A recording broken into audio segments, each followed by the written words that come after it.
Hello, Judy Latavo from the Quilting Bee in Massillon, Ohio. And today I'm going to talk about fussy cuts. Fussy cutting is another way that we can put our hands on a tool to be used in our collages. It's a way of enhancing our design. That enhancement can be obvious, such as here is I named it the pumpkin patch.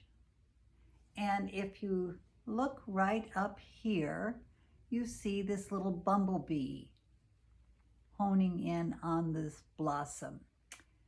I've enhanced my design with a very obvious fussy cut.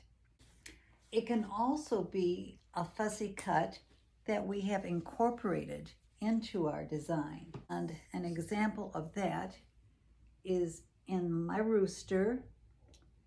And if I bring him in to where you can see a little better, let me roll him up a bit. Right here, you see a butterfly. It's incorporated into the entire design, so you really don't see it until you start investigating the design by itself. I went through a phase where I wanted all of my collages to have a butterfly, so that's the reason for that butterfly in the rooster. Another way we can use our fussy cuts is when our entire design is made up of fussy cuts. An example of that would be, Emily Taylor has a series that she's put out, botanicals. It was sort of a challenge for us to come up with our own designs using basically a log cabin background, and we are incorporating our design, making it up as we go, all with fussy cuts. So the entire design will be made up of fussy cuts. Another example, this was one of the first things I did. This is a cover for my sewing machine, and it's all fussy cuts. So they can be the entire project that you're finishing. So consequently, we are going to look at our scraps of fabric a little differently. Whereas before, perhaps we would have a scrap and we would pick it up and we would say, well, I'm just going to cut this into strips, 2.5-inch strips, and put it in our 2.5-inch strip collection. Now we're going to look at this a little differently. We are going to see if there are possible candidates that we could use sometime in fussy cut.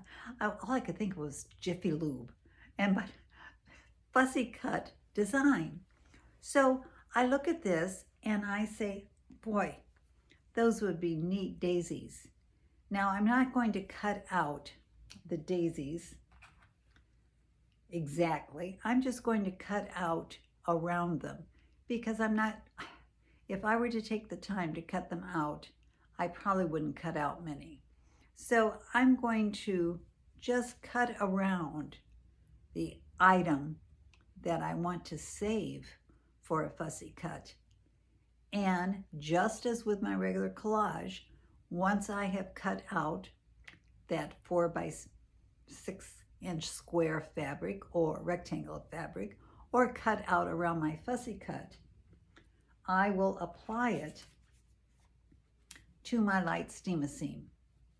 And I will put several of these on my sheet of steam-a-seam, and thereby have it ready to go when I'm doing my next collage.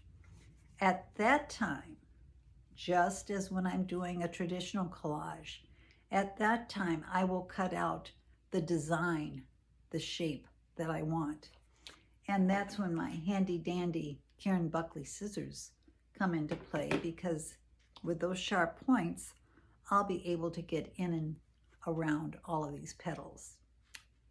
that is what I'm saving it for. So I would, once I have it all cut out, I would then apply it to my design. And once I've applied it to my design, I want to overlap just a little bit. Again, as we had talked about in another video, we don't want them to separate when we go to finish it. So I'm overlapping just a little bit. That's why in some cases I can cut out a flower that is not complete. There was obviously something else overlaid on this. This probably was at the edge of my fabric, so I only have part of the flower. That's okay, because, oh, that's the one I used.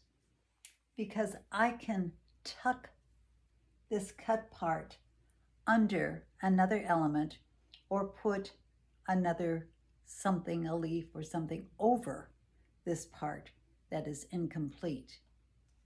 I would probably never overlap in this manner. Why wouldn't I? Well, two reasons. First of all, I'm adding a lot of extra bulk to my design.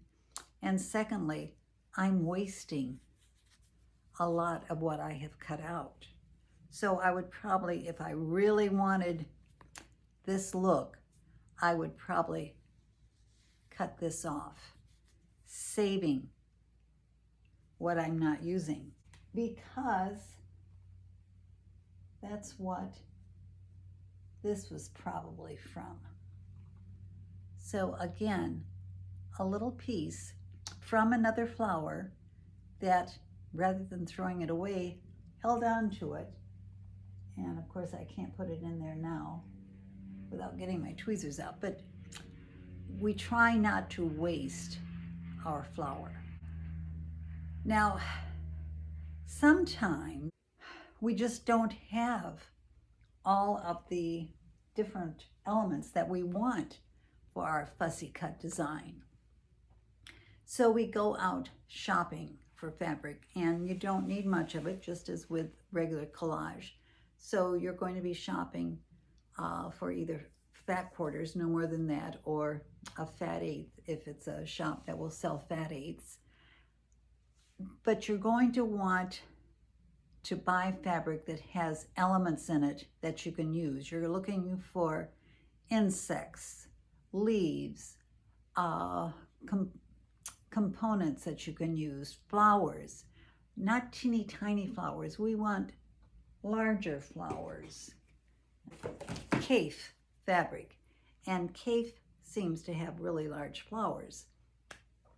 In fact, I had called Amanda this morning and asked her to send down a fat quarter of a particular fabric, and she called me back. She said, "Mom, these poppies are really large." And she showed it to me opened up and with her hand beside it. And I said, "That's okay, because I can use 2 or 3 of the petals." So sort of don't look beyond what you're seeing. How can you utilize what's there, or any portion of what's there? So that is fussy cutting as I see it. It's a fun little technique that can really add a little splash of life to your collage, or make the entire collage much more interesting than it might be otherwise. So remember, every little bit of that flower can be usable. Just save it and use it in the right place. So I'm signing off. I will see you the next time. Have fun. Bye now.